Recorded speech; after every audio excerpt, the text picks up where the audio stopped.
Muy bien, mis hermanos, quiero invitarlos a que abran sus Biblias en Juan capítulo 4 y hoy vamos a exponer una porción extensa que va desde el versículo 1 hasta el versículo 14. Repito, Juan capítulo 4, versículo 1 hasta el versículo 14.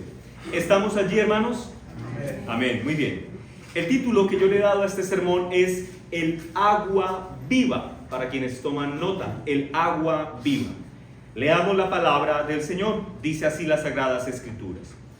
Cuando pues el Señor entendió que los fariseos habían oído decir, Jesús hace y bautiza más discípulos que Juan, aunque Jesús no bautizaba sino sus discípulos, salió de Judea y se fue otra vez a Galilea, y le era necesario pasar por Samaria. Vino pues a la ciudad de Samaria llamada Sicar, junto a la heredad que Jacob dio a su hijo José, y estaba allí el pozo de Jacob.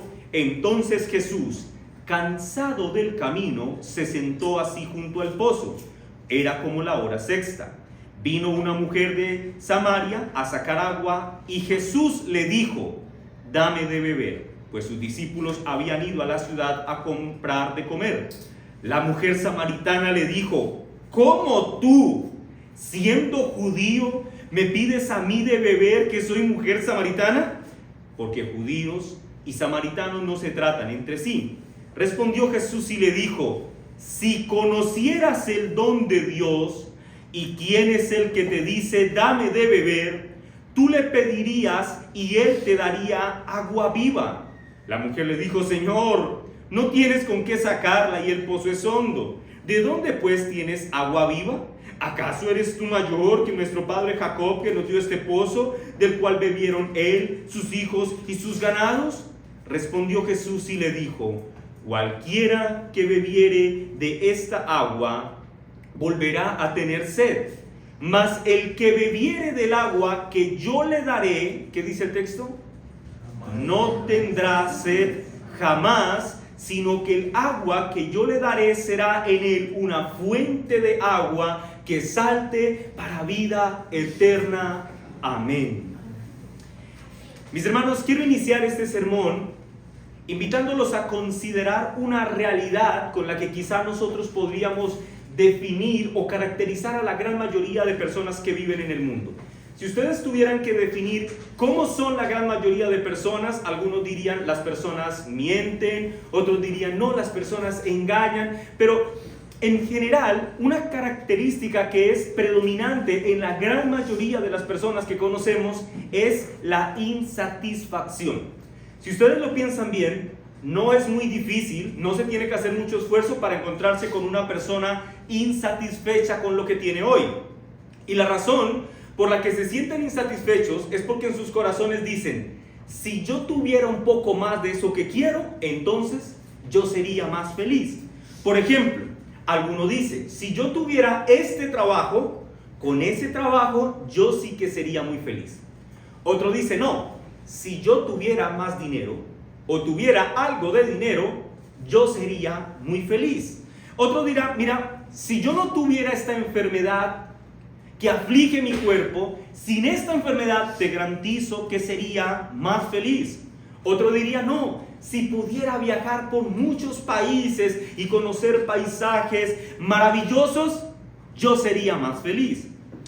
Pero pasa que en la gran mayoría de los casos, y yo estoy seguro que esto a usted y a mí nos ha pasado, que cuando logramos conseguir eso que pensábamos que nos iba a hacer más felices, nos damos cuenta que eso no nos dio tanta satisfacción como pensábamos que nos iba a dar. Y entonces, por decirlo de alguna forma, se va a desbloquear una nueva forma de insatisfacción. ¿Sí me va a entender? O por decirlo en términos positivos, se va a desbloquear una nueva pretensión. Me explico. Alguien dice, si yo tuviera este trabajo, diferente al que tengo, que es terrible, pero si tuviera este, sería más feliz. Luego tiene ese trabajo y se da cuenta que el trabajo es muy exigente, así que dice, no, a mí lo que me hace es falta tener más tiempo en familia, porque si yo tuviera más tiempo en familia, entonces sería más feliz. Pero luego por alguna providencia de Dios tiene ese trabajo y tiene más tiempo en familia, pero sus hijos como es el caso de los míos, son un poco agitados y entonces no le dan mucho tiempo de descanso a uno. Entonces ese hombre dice, si yo tuviera unos hijos más tranquilos, pues mi vida sería más feliz. Y si ustedes lo piensan, sucesivamente la vida del hombre avanza en virtud de sus insatisfacciones. ¿Ven cómo la insatisfacción es muy característica de los seres humanos? Muy bien. ¿Por qué el hombre está tan insatisfecho con lo que tiene hoy? ¿Por qué no estamos a gusto con lo que tenemos? Yo pienso, mis hermanos, que una buena forma de empezar a responder a esta pregunta, que yo espero que quede resuelta a lo largo de este sermón, pero una buena forma, mis hermanos, de empezar a responder es entender esto, que el hombre en principio está insatisfecho porque el hombre en sí mismo ni siquiera es consciente de lo que realmente necesita. El hombre es consciente de lo que quiere, pero muy difícilmente encontraremos a un hombre consciente de lo que realmente necesitan. Por ejemplo, alguien dice, si yo tuviera una relación afectiva, si yo tuviera una cuenta bancaria con grandes ahorros, mi gozo sería grande. Y hermanos, y no digo que esté mal desear tener ahorros. No digo que esté mal que, por ejemplo, el soltero anhele estar casado. Bueno, esas cosas están bien, mis hermanos. Pero lo que quiero señalar es que las escrituras señalan que por encima de estas necesidades, que en este ejemplo son legítimas, tener una esposa, tener ahorros, tener una casa, tener un buen trabajo, por encima de todas esas necesidades que son importantes, prima una gran necesidad. Y si esa necesidad no se resuelve, todas las otras necesidades, aunque se resuelvan, terminarán en insatisfacción. ¿Cuál es esa necesidad que prima en el corazón del hombre, que está por encima de todas las necesidades? La necesidad de la reconciliación. Escúchame. Todos los seres humanos, desde su nacimiento, son enemigos declarados de Dios. Todos, sin excepción. Tus hijos y mis hijos son enemigos declarados de Dios. Y necesitamos, para que se supla esa gran necesidad, recibir reconciliación.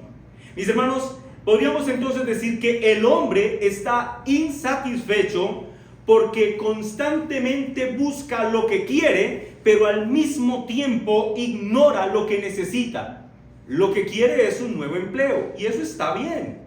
Lo que quiere es tener un mejor carro. Bueno, eso está bien. Lo que quiere es tener una cuenta de ahorro robusta. Hermanos, eso no está mal. Pero lo que necesita, ¿qué es? Reconciliación con Dios. Si esa reconciliación no se satisface, el hombre vivirá permanentemente insatisfecho. Mientras la necesidad de la reconciliación no sea resuelta, escúchame muy bien, cualquier forma de bienestar terrenal siempre será insuficiente. ¿Por qué? Porque el bienestar terrenal requiere una y otra vez renovación, para que en esa renovación nos transmita la idea de bienestar. Pero como lo veremos a lo largo de esta exposición, lo que tú y yo y en general todos los seres humanos necesitamos es algo que nos deje satisfechos perpetuamente. Es que ocurra algo en nosotros que traiga una satisfacción inconmovible. Y lo que va a satisfacer el alma del hombre, mis hermanos, entonces no puede ser fabricado en este mundo, porque ya hemos dicho que lo que es de este mundo da satisfacción, pero la satisfacción tiene que ser renovada porque se acaba muy pronto. Los placeres de este mundo son perecederos, y no estoy diciendo que sean todos buenos y que sean todos malos. Hay placeres que son malísimos y hay placeres que son buenos, pero son todos en general perecederos. Pero lo que veremos en este texto de estudio, mis hermanos, es que cuando el hombre bebe de esa agua viva que el Señor Jesús ofrece en este texto, todas sus necesidades quedarán satisfechas en virtud de que la gran necesidad ha sido plenamente satisfecha. Cuando el hombre se sabe reconciliado con Dios, el hombre sabe agradecer lo que tiene y sabe vivir en contentamiento. En el texto que estaremos considerando esta mañana, nosotros leímos hace un momento que se nos narra la historia de un encuentro que Jesús tuvo con una mujer de un lugar que no era muy querido por los judíos, Samaria. Vemos que en los planes redentores de Dios, y esto lo vamos a ver a lo largo de la exposición, su plan de salvación no está limitado por una nacionalidad en específico. El Señor salva a hombres y mujeres de toda lengua, de toda tribu y de toda nación. En esta bella narración bíblica que se nos provee aquí en las Escrituras, vemos que el Señor Jesús le provee a esta mujer de un santo conocimiento de la verdad y la desafía a beber el agua viva para que ella pruebe por su propia experiencia que bebiendo de esta agua viva ella nunca más va a tener sed, es decir, quedará plenamente satisfecha. Pero además en este texto vamos a ver cómo el Señor provee para su iglesia, para los creyentes, un fuerte ejemplo de cómo los creyentes deberíamos relacionarnos con los no creyentes. Ahora, con el propósito de explicar estos dos puntos, de cómo el agua viva satisface las necesidades del hombre y de cómo Cristo nos da ejemplo de cómo relacionarnos con los incrédulos, vamos a dividir el texto en 3 puntos. El primer punto va del versículo 1 hasta el versículo 6, y yo he titulado a este punto el contexto de tiempo y circunstancias. Lean conmigo el versículo 1 al 6. ¿Estamos allí? Dice la palabra del Señor. Cuando pues el Señor entendió que los fariseos habían oído decir: Jesús hace y bautiza más discípulos que Juan, aunque Jesús no bautizaba sino sus discípulos, salió de Judea y se fue otra vez a Galilea, y le era ¿qué? Necesario pasar por Samaria. Vino pues a una ciudad de Samaria llamada Sicar, junto a la heredad que Jacob dio a su hijo José, y estaba allí el pozo de Jacob. Entonces Jesús, cansado del camino, se sentó junto al pozo. Era como la hora sexta. Juan, en esta breve narración, en estos primeros 6 versículos, lo que hace es darnos el suficiente contexto para entender que hemos cambiado de escena, ¿sí? Recuerdan que la última vez que estudiamos el Evangelio de Juan, vimos que el Señor Jesús se encontraba a las afueras de Judea. Lo que Juan está diciendo es que, mira, ahora Jesús, por las razones que voy a explicar en un momento, ha decidido moverse desde las afueras de Judea hasta Galilea, pero que en ese recorrido va a hacer una parada intermedia para cumplir una cita divina. ¿En dónde? Samaria. En Samaria, así es. Ahora, noten que al principio, en el versículo 1, se nos dice que el Señor Jesús fue informado de que los fariseos tenían algo de conocimiento respecto a él. Aquí es importante aclarar algo para que se entienda por qué el Señor se fue. Para el momento en el que se escriben estas palabras, Juan el Bautista, ese mismo que en el capítulo 3, al final del capítulo 3 dijo: es necesario que yo mengüe y que él crezca, y que invitó a sus discípulos a que siguieran a Jesús, para este momento Juan ya ha sido encarcelado. Así que el Señor Jesús entiende que los fariseos están relacionando su ministerio con el ministerio de Juan el Bautista, porque noten que dice: hemos sabido que él enseña y bautiza, versículo 1 y 2. Así que, ¿qué hace el Señor Jesús? Él decide retirarse de Judea con el propósito de evitar una confrontación con los fariseos, porque todavía no era su tiempo. Así que él se retira. Luego el texto dice que al Señor Jesús le era, en el versículo 4, le era necesario pasar por Samaria. Y aquí pasa algo interesante, porque a decir verdad, no le era necesario. A ver, entre Judea y Galilea, el camino más corto sí era pasar por Samaria. Pero los judíos, mis hermanos, y Jesús era uno de ellos, pero diferente a ellos, los judíos aborrecían tanto a los samaritanos, que decidían no pasar por su territorio, sino que preferían darle la vuelta a toda su región para poder llegar a Galilea, con el propósito de no pisar su tierra y mucho menos de tener que cruzarse con uno por el camino, porque los aborrecían y preferían el camino más largo antes que tener que cruzarse con uno de ellos. Así que lo más probable, mis hermanos, es que cuando el texto dice que a Jesús le era necesario pasar por Samaria, no era porque fuera una necesidad física, sino quizá, mis hermanos, era una necesidad divina. Me explico. La Biblia dice que Jesús es la luz que vino al mundo, vino a alumbrar al mundo. Y Samaria, mis hermanos, hace parte del mundo.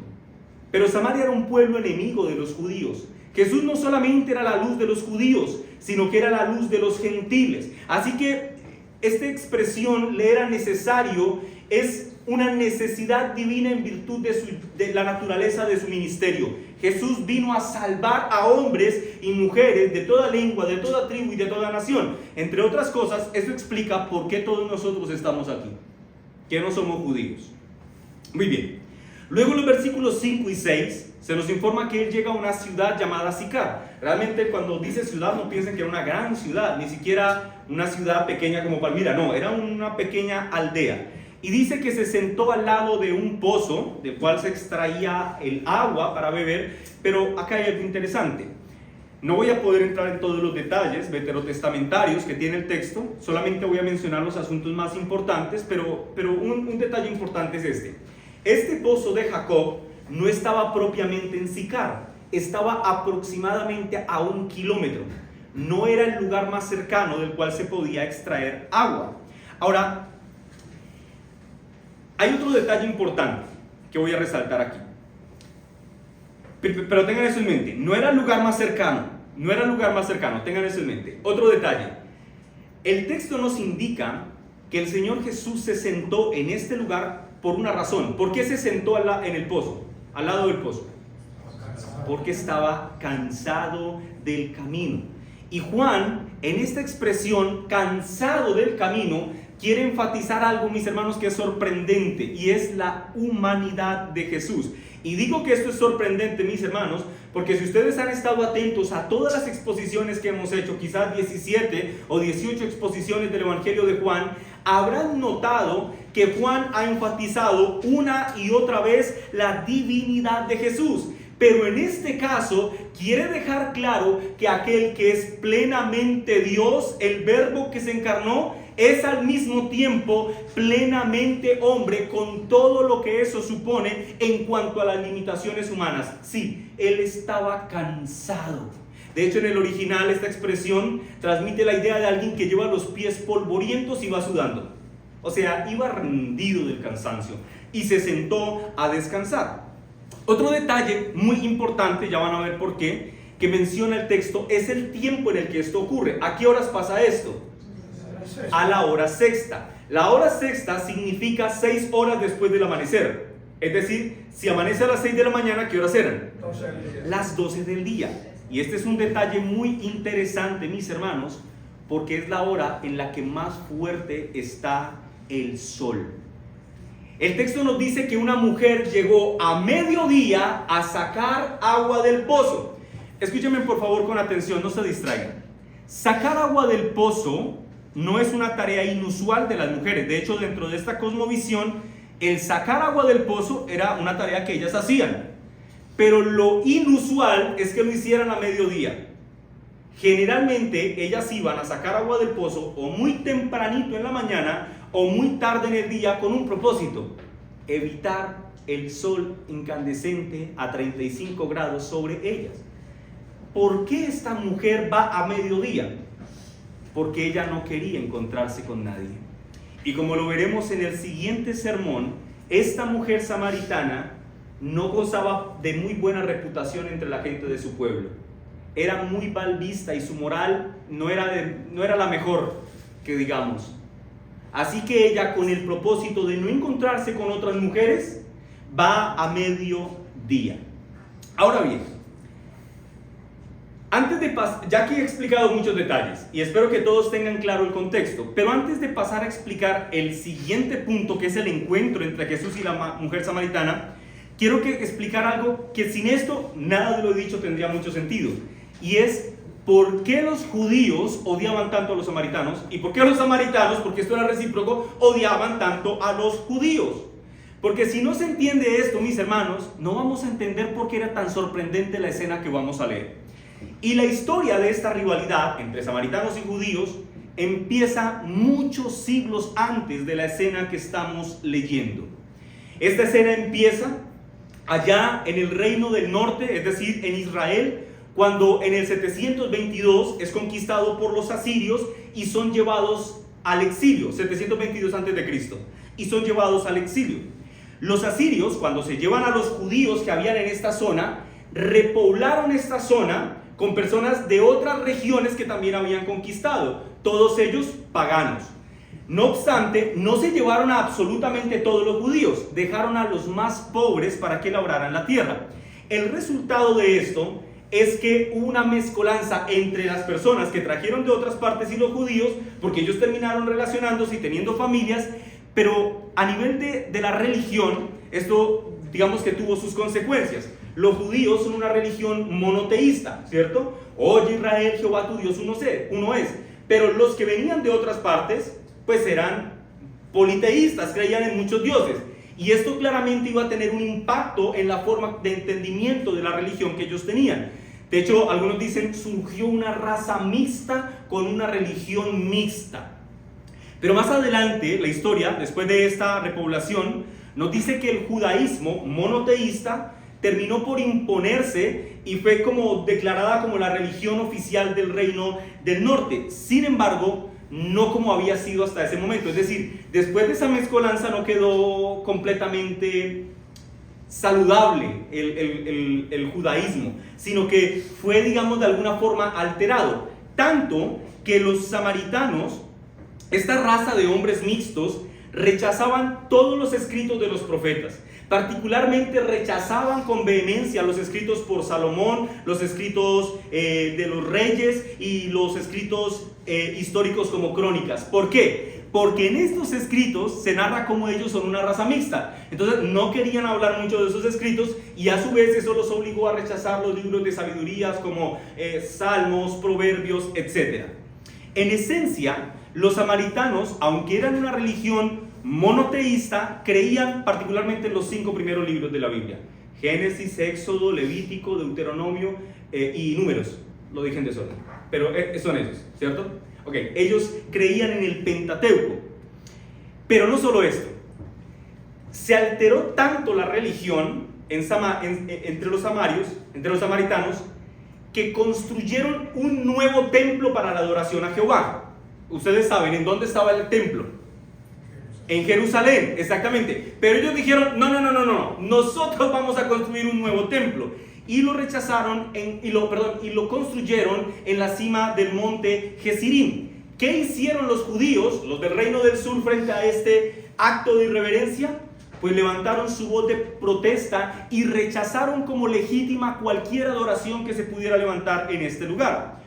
Posteriormente, ya esto en el reino del sur, tras el exilio babilónico, cuando Zorobabel dirigió la reconstrucción del templo en Jerusalén, estas personas de Samaria se ofrecieron para ayudar a los del sur a reconstruir su templo. ¿Cuál fue la respuesta de los del sur? Se negaron rotundamente y dijeron, no necesitamos su ayuda. Y esta reacción de alguna forma enconó más el conflicto entre los del reino del norte y el reino del sur. Pero más adelante, ya en el 330 a.C., Alejandro Magno empezó a controlar Palestina y convirtió a Samaria en una de sus bases militares más importantes, porque Magno sabía que en Samaria encontraría a grandes adeptos que lo ayudaran a luchar contra los judíos. Pero luego, en el año 128 a.C., los judíos no se quedaron con esa y contraatacaron a los samaritanos y destruyeron el templo que ellos habían construido en Gerizim. ¿Recuerdan? El que construyeron en el monte Gerizim. Fueron y lo acabaron. Este era el calibre de la discusión que tenían estas personas. Y toda esta historia, mis hermanos, que he tratado de resumir muy simple, toda esta historia nos explica por qué entre judíos en los tiempos de Jesús y samaritanos existía una tensión tan fuerte. Para el momento en el que se narra la escena de la historia de Jesús y la mujer samaritana, la tensión principalmente se basaba en cuestiones raciales y religiosas. Algunos historiadores dicen que habían tantas diferencias entre judíos y samaritanos que el acento de ellos era diferente. Y por eso cuando Jesús le dice, dame de beber, ella entiende que este hombre no es de Samaria, porque no podía conocer a todos. Pero por su acento lo identifica como un extranjero y dice, ¿tú, judío, me pides a mí de beber? Por lo tanto, mis hermanos, Cuando nosotros leemos esta historia, y yo quiero que ustedes por favor entiendan esto muy bien, cuando ustedes leen que Jesús está pasando por la región de Samaria y se encuentra con una mujer y habla con ella, estamos frente a una escena extraordinaria y frente a una escena completamente inusual. Mira, cualquier lector del primer siglo, que estuviera leyendo el Evangelio de Juan y llegara a este punto, inmediatamente en su mente, antes de leer los siguientes versículos, diría: y Jesús la ignoró y pasó por un lado y ni siquiera la saludó ni la volvió a mirar. Pero la gloria sea a Dios, que el Señor no la ignoró, sino que se acercó a ella y Él le dice a ella: dame de beber. Mientras al mismo tiempo Él le proveería a ella el regalo de la vida espiritual. Y con eso en mente, vamos al punto número 2 de mi sermón, versículos 7 y versículo 9. Vino una mujer de Samaria a sacar agua y Jesús le dijo: dame de beber, pues sus discípulos habían ido a la ciudad a comprar de comer. La mujer samaritana le dijo, escuchen esta expresión, está asombrada, le dice: ¿cómo tú, que es una referencia aquí a su masculinidad, cómo tú, siendo hombre y siendo judío, me pides a mí de beber, que soy mujer samaritana? Y luego Juan explica por qué judíos y samaritanos no se tratan entre sí. La escena que aquí se narra, como ya lo he dicho, hermanos, es antitípica, y yo quiero decirlo de esta forma: es dramática en extremo. Esto parece un drama de televisión muy profundo. Un hombre judío acercándose a una mujer samaritana. Hermanos, la cultura de esta época hacía que esta escena fuera inadmisible. Que un hombre del perfil de Jesús, un maestro, le hablara a una mujer, y más si sumamos que era samaritana, pues esto era inadmisible. ¿Por qué? Porque Jesús era un hombre, pero era un hombre soltero, además era un hombre judío, además era un hombre religioso, y le está hablando a una mujer que es samaritana y que además tiene muy mala reputación en su pueblo. Como vemos, hermanos, en este texto, todas estas razones que para la cultura eran importantes, a Jesús no le importan en lo más mínimo. A Él no le importa que sea mujer, no le importa que sea samaritana, no le importa que Él sea hombre o que Él sea judío, no le importa que sea religioso, y mucho menos le importa la reputación moral de esta mujer, demostrándonos, mis hermanos, que en términos de salvación el Señor Jesús no hace acepción de personas. La narración nos dice algo interesantísimo. Noten esto: ¿quién es el que habla primero, él o ella? El Señor Jesús. Él le dice a ella: dame de beber. El primer contacto lo hace Cristo. Y mis hermanos, y digo que esto es hermoso, no solo porque un hombre nunca le hablaba en esta cultura a una mujer, sino porque no es cualquier hombre el que está hablando aquí. El hombre que está pidiendo un trago de agua es el mismo que creó los cielos y la tierra. Es el que creó el mar con toda el agua que él contiene, y él, el creador del universo, le está diciendo a esta mujer: dame un trago de agua, tengo sed. A mí estas escenas me enternecen profundamente, mis hermanos. Es sumamente maravilloso ver cuán humano es nuestro Redentor. Mujer, ven acá, dame un poco de beber. Es como si el Señor Jesús nos quisiera enseñar que una buena forma para empezar a relacionarse con el incrédulo es proveyéndonos nosotros mismos como una fuente de solución a sus problemas, y como fue este el caso, o pidiéndoles a ellos, como era este el caso, que hagan algo en favor nuestro. Esa es una buena forma de romper el hielo. Ahora, la narración nos deja ver que la mujer no quedó indiferente frente a la voz de Jesús. El Señor solamente la vio, y no dice si le dijo buenas tardes, pero le dijo: dame de beber. ¿Y qué hace la mujer? Dice, quizá en un momento no.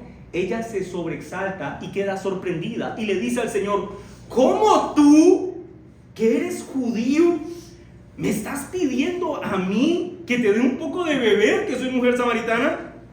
Podría decirse, mis hermanos, que el Señor Jesús aquí había cruzado los límites sociales. Estaba siendo políticamente incorrecto. Pues en este mundo, en el momento en el que se narra esta historia, mis hermanos, un hombre rara vez hablaba con una mujer en público, aun si era su esposa. Salvo algunas pequeñas excepciones, un hombre hablaba con su esposa en público, pero era algo muy inusual. Lo que sí nunca ocurría es que un hombre soltero le hablara a una mujer y mucho menos que se acercara a ella para pedirle algo. El Señor es políticamente incorrecto según este texto. Luego, Juan nos explica un detalle que es importante para entender por qué, mis hermanos, esta mujer está tan sorprendida. Juan dice, porque judíos y samaritanos, ¿qué dice allí? No se tratan entre sí. Y alguno podría decir, sí, no se la llevan por todo lo que explicó. No, mis hermanos, eso no es lo que quiere decir Juan acá. La traducción textual del texto griego, de la expresión no se tratan entre sí, hace referencia a no utilizan los utensilios del otro. ¿Me hago entender? Lo que quiero señalar es esto. El Señor Jesús no solamente le dijo a la mujer, dame agua, sino que le dijo, probablemente señalándolo, en ese vasito que traes ahí, o en esa jarra que traes ahí, que es tuya, en esa es la que yo quiero beber. Y esto, mis hermanos, le agrega más drama a la escena. Porque para un judío muy conservador, tocar los elementos de un samaritano era sinónimo de contaminarse. Y el Señor Jesús no solamente lo quiere tocar, sino que quiere que esta mujer samaritana de mala reputación le dé agua en su propio utensilio, demostrándonos, mis hermanos, que Jesús es incontaminable. Él es el que purifica. Luego pasamos al punto número 3 del sermón, versículos 10 y 14. He titulado a este punto el amoroso, paciente y misericordioso trato de Jesús con el incrédulo. Versículo 10 al 14. Respondió Jesús y le dijo, recuerden, la mujer está sorprendida. ¿Cómo tú, siendo judío, me pides a mí de beber? Y Jesús le dice, respondió Jesús y le dijo, si conocieras el don de Dios y quién es el que te dice, dame de beber, tú le pedirías y él te daría agua viva. La mujer le dijo, Señor, no tienes con qué sacarla y además el pozo es hondo. ¿De dónde pues tienes agua viva? ¿Acaso, no ten el enojo ahora, acaso eres tú mayor que nuestro padre Jacob, que nos dio este pozo del cual bebieron él, sus hijos y sus ganados? Respondió Jesús y le dijo, cualquiera que bebiere de esta agua, del pozo de Jacob, volverá a tener sed. Mas el que bebiere del agua que yo le daré, no tendrá sed jamás, sino que el agua que yo le daré será en él una fuente de agua que salte para vida eterna. Qué magistral respuesta la que le da el Señor Jesús. Y digo que es magistral, mis hermanos, porque el Señor Jesús aquí hace lo que nosotros popularmente llamaríamos como le volteó la torta. Noten que la conversación inicia refiriéndose a la necesidad de Jesús. Jesús es el que tiene sed y ella es la que tiene el agua. Pero en su respuesta, el Señor cambió la escena y ahora ella es la que tiene sed y Él es el que tiene agua que darle a ella. En el versículo 10 le dice, si conocieras el don, y esto es importante explicarlo. La expresión don que aquí se utiliza es una referencia a la naturaleza gratuita de lo que el Señor da. El Señor le dice, mira, te voy a dar un agua viva. Y lo que le está diciendo es, esta agua viva no te va a costar a ti nada. Alguien pagará el precio por esta agua. Tú no lo vas a pagar. Gratuitamente te daré a beber de esta agua que tú nunca has probado y que te saciará eternamente. Y si esta mujer en el primer instante hubiese entendido que aquel hombre es el Dios encarnado que le está ofreciendo gratuitamente agua de vida, entonces ella le hubiese pedido esta agua a Jesús. Pero el punto que vemos aquí, mis hermanos, es que hasta ahora ella no lo ha entendido. El razonamiento de esta mujer era el siguiente: tú, hombre, judío, estás necesitado y no puedes valerte por ti mismo para saciar tu necesidad. Por el contrario, yo, mujer samaritana, soy autosuficiente y si quiero, podría ayudarte. Y en su respuesta, el Señor Jesús le hace ver que no puede tener más alterada la realidad. No es Él el que necesita beber del agua que ella ofrece. Es ella quien necesita beber del agua viva que Cristo suministra. Pero noten algo. Él le pide a la mujer agua, ¿cierto? Ahora, ¿qué le ofrece Jesús a la mujer? Agua viva. El agua viva, mis hermanos, digamos, en su contexto inmediato, es una referencia a agua corriente, a agua de un río que sale de un manantial, que era un agua más fresca que el agua que estaba en un estanque. Esta mujer entiende que el Señor le está ofreciendo un agua corriente de un río. De hecho, el agua viva, el agua de los ríos, usualmente era la que se utilizaba en los ritos de purificación para presentar a las personas más puras delante del Señor. Pero yo quiero que noten que el Señor Jesús al agua viva le está dando un significado más profundo. Porque obviamente el Señor no es como que le dice, espérame aquí, que voy a ir corriendo, voy a ir a buscar un río y te voy a traer una jarra llena de agua de río. No, eso no es lo que está diciendo. El Señor le está diciendo que de manera gratuita le dará un agua viva que le dará vida eterna. Luego, en Juan capítulo 7, versículo 37, el escritor de este evangelio va a explicar de qué se trata esa agua viva. Pero nosotros, como tenemos todo el evangelio a nuestra disposición, vamos a ir al spoiler. Juan 7:37. Para que entendamos qué es lo que realmente el Señor está ofreciendo. ¿Estamos allí, hermanos? Dice la palabra del Señor.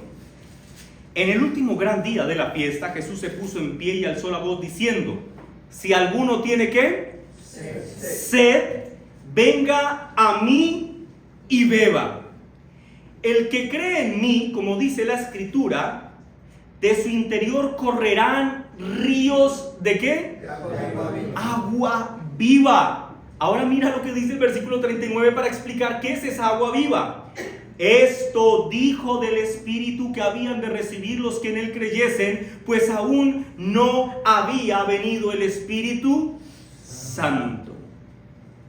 El regalo que le ofrece Jesús a esta mujer, gratuitamente, lo que le está ofreciendo es al Espíritu Santo. Es como si el Señor Jesús, y voy a tratar de parafrasear la intención del texto, es como si el Señor Jesús le dijera a esta mujer: mujer, yo conozco tus necesidades y conozco el orden prioritario de las mismas de una forma que ni siquiera tú lo conoces. Yo sé cuál es la necesidad más grande que debe ser suplida en ti. Y la necesidad es que tú bebas de este manantial de agua viva. Es decir, que seas llena del espíritu de reconciliación. Lo que vengo a darte es como si el Señor le dijera: lo que yo vengo a darte es perdón de pecados y reconciliación. Desde Judea vine gratuitamente a ofrecerte esta gracia redentora. Y si tú, mujer, abres tu boca y pides, entonces beberás de esta agua viva. Lo que esta mujer necesita es al Espíritu Santo para ser reconciliada con el Padre. Y eso es justamente lo que Jesús promete darle a todo aquel pecador que se arrepiente. Escúchame, esto aplica para todos. Lo que tú necesitas es ser reconciliado con el Padre. Y esto ocurrirá cuando el Espíritu Santo haga morada en ti, bebas del agua viva. Ahora yo quiero que ustedes noten lo siguiente. Hasta estas alturas, esta mujer todavía no tiene ningún deseo de hablar con Jesús. O por lo menos de hablar de cosas profundas y espirituales. Por esa razón, ella interpreta las palabras de Jesús como si él realmente estuviera hablando de simplemente agua. Y luego en el versículo 11, ella dice, la mujer le dijo, Juan 4:11, Señor, tú no tienes... Ahora escuchen, esta expresión Señor no es como, oh Señor Salvador, no. Es una expresión como de respeto. Mira, Don Jesús, Señor Jesús, tú no no tienes con qué sacar agua del pozo, y además este pozo es muy hondo, algunos dicen puede medir de 8 a 16 metros, este pozo es hondo, ¿de dónde pues tienes el agua viva? O sea, ni siquiera puedes sacar agua de aquí, y ahora tú me vas a decir que me vas a ofrecer algo mejor. Y le dice en el versículo 12, miren, en el 11 noten mucha incredulidad de parte de ella. Ahora en el 12 noten su enojo, y le dice, ¿acaso tú eres mayor que nuestro padre Jacob, que nos dio este pozo del cual bebieron él y sus ganados y sus hijos? ¿Sus hijos y sus ganados? Hasta este punto, Jesús no representa nada extraordinario para esta mujer. Es un extraño que le está preguntando cosas, y ella, ya un poco enojada, le dice, ¿tú te crees mayor que Jacob, nuestro padre? Es como si esta mujer a este extraño le preguntara con algo de enojo, ¿tú nos estás ofreciendo algo mejor que lo que Jacob pudo ofrecernos? Noten que en su respuesta no solo hay incredulidad, la respuesta de esta mujer viene cargada con enojo. Jesús le ha ofrecido gracia y ella es incrédula y está enojada. Y mis hermanos, y aquí podemos ver lo que regularmente ocurre cuando tú anuncias el evangelio. O sea, si esto le pasó a Jesús, ¿por qué esperas que a ti va a pasarte algo diferente? Cuando se anuncia el evangelio, te vas a encontrar con incredulidad. Yo no creo que Jesús pueda perdonar mis pecados. O yo no creo en absoluto en Dios. O enojo. ¿Me vas a hablar a mí de arrepentimiento? ¿Quién eres tú para juzgarme y decirme cómo debo vivir? ¿Quién eres tú para decir cómo debo dirigir mi vida? No te metas conmigo. Ahora yo lo que quiero resaltar es esto. ¿Qué hizo Jesús frente a la incredulidad y el enojo de esta mujer samaritana? Juan, en esta narración, nos revela la extraordinaria contrarrespuesta que el Señor Jesús le da. Pues en efecto, Él indica que Él sí que es superior a Jacob. Pues el don que Él derrama, el regalo que Él da, es infinitamente más precioso que el que ellos heredaron de su patriarca Jacob. Versículo 13 y 14. Respondió Jesús y le dijo, cualquiera que bebiere de esta agua, del agua del pozo de Jacob, volverá a tener sed. Mas el que bebiere del agua que yo le daré no tendrá sed jamás, sino que el agua que yo le daré será en él una fuente de agua que salte para vida eterna. Miren esto, hermanos. El Señor va a contrastar el agua del pozo de Jacob con el agua de salvación que Él da. Y lo que Él dice es lo siguiente. El que beba del agua del pozo de Jacob va a disfrutar una satisfacción momentánea, pero como es momentánea, es perecedera. Pero Él dice, quien beba de la fuente de gracia divina que yo ofrezco, va a recibir gratificación imperecedera. Ciertamente, hermanos, el agua del pozo de Jacob puede quitar la sed. ¿O quién no ha tomado un trago de agua y se le ha quitado la sed? Todos. ¿Pero han vuelto a tener sed? Sí, eso también nos ha pasado a todos. Este agua puede conseguir, dice el Señor Jesús, que quien la beba se refresque momentáneamente, pero lo que no puede hacer es que nunca más vuelva a tener sed.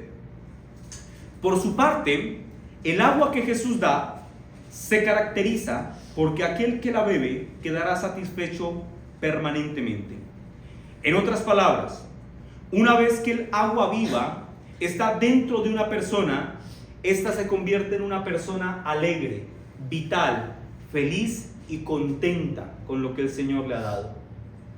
De allí, mis hermanos, que la amargura sea contraria a la vida cristiana, sea contraria a la vida piadosa del cristiano. Nosotros ciertamente aspiramos a muchas cosas en nuestras vidas, pero estamos muy agradecidos con lo que el Señor nos ha dado. ¿Por qué? Porque Él ya suplió la más grande necesidad que nosotros teníamos. Nos dio a beber del agua viva. Y alguno puede razonar de esa forma, hermanos, y escúchenme bien. Alguno puede decir, yo ya entendí, pastor. Yo ya entendí lo que usted quiere decir. Hay que beber del agua viva. Y yo ya hice esto. Así que eso significa que yo ya no debo esforzarme más por seguir bebiendo de esa fuente a lo largo de mi vida. ¿Me hago entender? Es como aquellos que dicen salvo, siempre salvo, o sea que yo ya no hago ningún esfuerzo por vivir una vida santa. No, mis hermanos. Calvino, comentando este texto, Calvino afirma que las palabras del Señor Jesús no están excluyendo una búsqueda legítima de Dios por parte del cristiano. Escucha a Juan Calvino.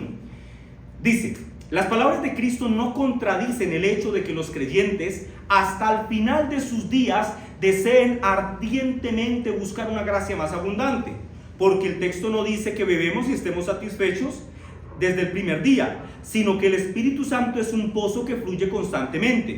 Así que para aquellos que son renovados por la gracia espiritual, lo que el texto promete es que no hay peligro de caer en la sequía espiritual. Tú puedes beber de esta fuente y no tener sed jamás, pero eso no significa que no puedas volver a beber para seguir refrescándote. ¿Me hago entender?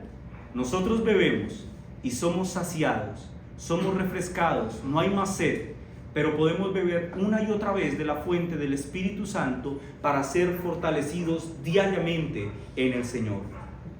Y Juan concluye el texto diciendo: sino que el agua que yo le daré será en él una fuente de agua que salte para vida eterna. Esta expresión saltar en relación al agua es una referencia al movimiento vigoroso y típico de un río que es muy caudaloso. ¿Han visto ustedes esos ríos? Bueno, esta es la referencia, salta como ese río, dándonos a entender, mis hermanos, que la vida que Cristo da no es una vida estática o apagada. La vida en Cristo, mis hermanos, es mucho más que simplemente el comienzo de un estado. La vida en Cristo no es una moda que tú vas a aceptar en un momento de tu vida y después dejará de ser. La vida en Cristo es el estado de ser salvos en vez de estar perdidos. Es el cambio de una naturaleza. Es el cambio completamente de nuestro ser. Estábamos muertos en delitos y pecados, y cuando bebimos el agua viva, ahora estamos vivos para la gloria de Dios.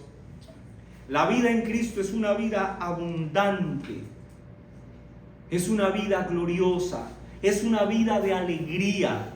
Cristo ha vencido la muerte, y los creyentes, los que están unidos a Él, con Él han vencido. Por eso, aunque tenemos luchas y aunque tenemos dificultades, igual que todas las otras personas, los creyentes siguen adelante.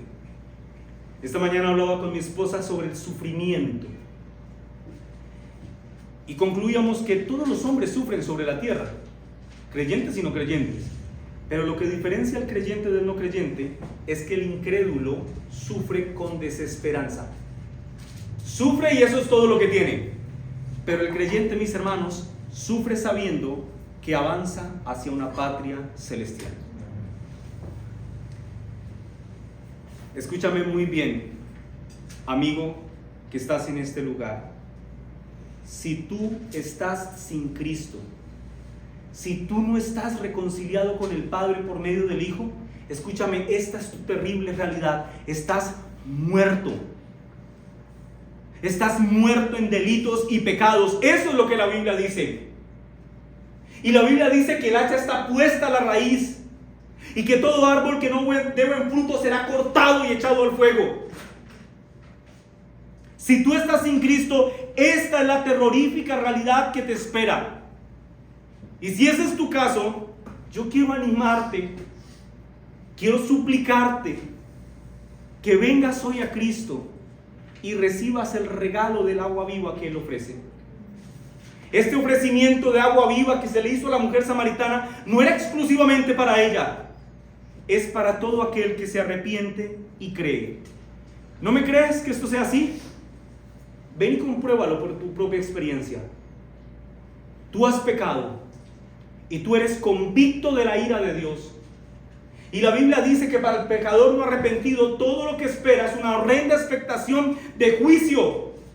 Y en aquel juicio experimentarás eternamente la ausencia de la misericordia y el amor de Dios. ¿No crees a lo que estoy anunciando? ¿No crees que hay perdón en Cristo? Te animo a que vengas y por experiencia compruebes que es así. Tú has pecado, arrepiéntete de tus pecados, clama al Señor por perdón y te garantizo que Cristo proveerá para ti perdón y te dará a beber el agua viva.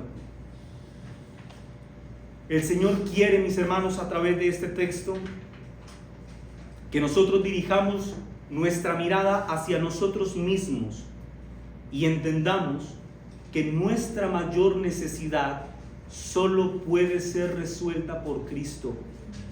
Niños que me escuchan, su mayor necesidad es estar sujetos a Cristo, obedecer a Cristo, vivir para Cristo. Jóvenes que me escuchan, su mayor necesidad no es lograr todo el éxito que ustedes quieren tener en esta vida, ni lograr todos sus objetivos en esta vida. Probablemente algunos se cumplirán y la gran mayoría de ellos no. Pero ustedes deben resolver esta gran necesidad, y es estar a cuentas con Cristo y beber del agua viva. Si tú no has puesto tu confianza en Cristo como Señor y Salvador, tú eres un enemigo de Dios. Pero si tú confías en Cristo para salvación, beberás del agua viva y serás reconciliado con el Padre. Cristo es la fuente preciosa del agua viva, que pudo transformar la vida de esta mujer samaritana, como también puede transformar la vida de todo aquel que se acerque a Él en arrepentimiento y fe. Quiero dar una aplicación final de este sermón, mis hermanos. Al principio dije que este sermón se trata